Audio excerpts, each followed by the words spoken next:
Hello everyone, welcome to my new vlog. I am Shantanu Sinha और आज मैं आपके लिए अपने इस व्लॉग में लेके आया हूँ सेक्टर 152 की प्रॉपर्टी का नाम है ATS पिक्चर्स की रिप्रीव। तो basically sector 152 is also a part of sports city. तो इसमें सेक्टर 152 के अंदर एज ऑफ नाउ अगर हम बात करेंगे तो दो ही प्रॉपर्टी आती हैं, एक तो आपका ATS पिक्चर्स की रिप्रीव और दूसरा आपका एस स्टारलाइट। तो आज मैं जो आपके लिए प्रॉपर्टी कवर करने वाला हूँ वो है ATS पिक्चर्स की रिप्रीव। तो आइए आपको मैं प्रॉपर्टी का टूर कराता हूँ। इस प्रोजेक्ट को 4 फेज के अंदर डिवाइड किया गया है, जिसमें आपका टोटल लैंड पैच की अगर मैं बात करता हूं तो टोटल आपका 35 एकड़ का लैंड पैच आता है, जिसमें टोटल चारों फेज को मिला के 32 टावर आते हैं। जिसमें आपका फेज 1 आपका 11 एकड़ के अंदर इन्होंने लॉन्च किया हुआ था, जिसमें आपके टोटल 11 टावर्स थे। फिर उसके बाद में अगेन इन्होंने अभी रिसेंटली फेज 2 लॉन्च किया हुआ है। तो फेज 2 के अंदर आपके 9 एकड़ के अंदर इन्होंने फेज 2 लॉन्च किया है, जिसमें आपके टोटल 10 टावर आते हैं। और आगे अगर हम बात करेंगे तो फेज 1 और फेज 2 के जस्ट आगे आपको 3 एकड़ का एक किंग ऑफ ड्राइव का कमर्शियल भी मिल जाता है। तो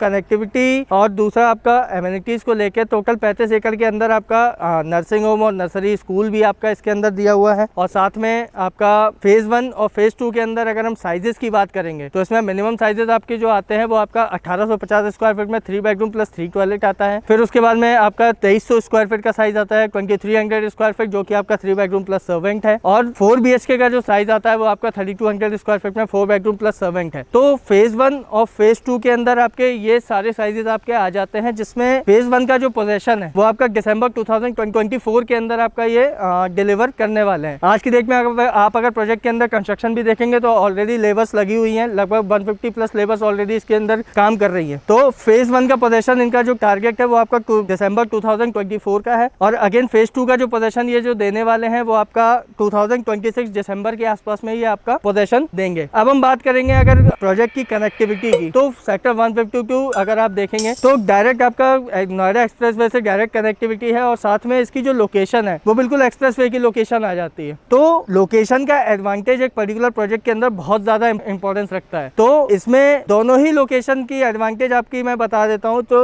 लोकेशन की जो एडवांटेज है वो आपकी एक तो Noida expressway, Noida greater Noida expressway से लगा हुआ प्रोजेक्ट है और साथ में आपका जो यहाँ से इस प्रोजेक्ट से जो मेट्रो स्टेशन की जो लोकेशन है वो आपकी लगभग 300 मीटर के आसपास लगभग वॉकिंग डिस्टेंस है आपका सेक्टर 148 मेट्रो स्टेशन से। तो लोकेशन के हिसाब से अगर आप देखेंगे तो यहाँ पे आपका जो आज की डेट में फेज 2 का जो रेट ये जो आस्किंग कर रहे हैं वो लगभग 6500 रुपए पर स्क्वायर फीट के आसपास से ये स्टार्ट कर रहे हैं। फिर इसके बाद में आप अगर एप्रिसिएशन के हिसाब से आप देखेंगे तो आने वाले 2 से 3 साल के अंदर ऑब्वियसली इस प्रॉपर्टी के अंदर अच्छा खासा एप्रिसिएशन होने वाला है। इस प्रॉपर्टी के जस्ट बगल में अगर हम बात करेंगे तो लगभग 35 एकड़ का इन्होंने क्लब अगस्टस बनाया हुआ है, जिसमें आपका cricket stadium, lawn tennis court, आपका टेनिस कोर्ट और बैडमिंटन कोर्ट, ये सभी के लिए ये 35 एकड़ का इन्होंने एक अलग से क्लब भी बनाया हुआ है अपार्ट फ्रॉम सोसाइटी एमिनिटीज। तो बेसिकली आप इसमें अगर देखेंगे तो स्पोर्ट्स से रिलेटेड किसी भी तरह की कोई भी एमिनिटीज को अगर आप बोलेंगे तो इस प्रोजेक्ट की सारी चीजें इस प्रोजेक्ट के आसपास में सराउंडिंग्स में आपको बहुत अच्छी खासी स्पोर्ट्स की एमिनिटीज और साथ में आपको कनेक्टिविटी से रिलेटेड कोई भी किसी भी तरह का इशू नहीं आने वाला है। अब हम बात करेंगे अगर बिल्डर के ट्रैक रिकॉर्ड की, तो ATS का ट्रैक रिकॉर्ड आज की डेट में नोएडा के अंदर कोई भी ऐसा नहीं है जो ATS का ट्रैक रिकॉर्ड या फिर ATS की क्वालिटी को लेके किसी भी तरह का कोई कॉम्प्रोमाइज हो। हाँ, अभी 2019 से लेके कोविड के बाद से कुछ कॉम्प्लिकेशंस बिल्डर के साथ में आए थे, बट आज की डेट में अगर हम बात करेंगे तो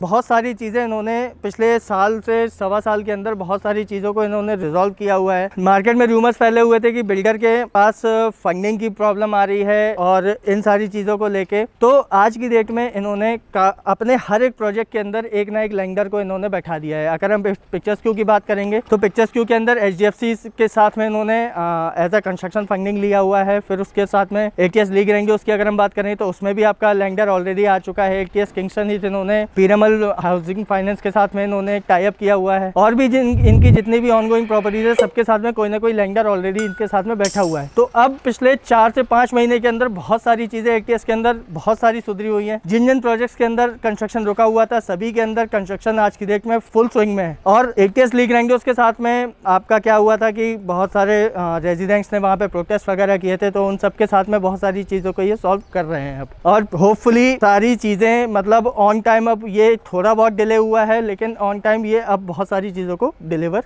करने वाले हैं। आज हमने आपको ATS पिक्चर्सक्यू के बारे में आपको सारी इन्फॉर्मेशन दी है, जो भी इनके बिल्डर को लेके जो भी लोगों के अंदर र्यूमर्स और जो भी इनसिक्योरिटीज़ जो भी बिल्डर के रिलेटेड थी वो सारी ही मैंने आपको बता दी है। और प्रोजेक्ट से रिलेटेड किसी भी तरह की कोई भी इंक्वायरी या फिर कोई भी क्वेरी हो, आप मुझे डिस्क्रिप्शन पर दिए गए नंबर पे आप कॉल कर सकते हैं। और इस प्रोजेक्ट में और बेसिकली सेक्टर 150 और सेक्टर 152 के अंदर मैं ऑलरेडी 4 से 5 साल मुझे ऑलरेडी हो चुके हैं। मैं आपको जो भी इंफॉर्मेशन दे रहा हूँ वो सारी ही आपको जेन्युइन देता रहूँगा। तो आज के ब्लॉग में बस इतना ही, मिलते हैं अगले ब्लॉग में। Thank you.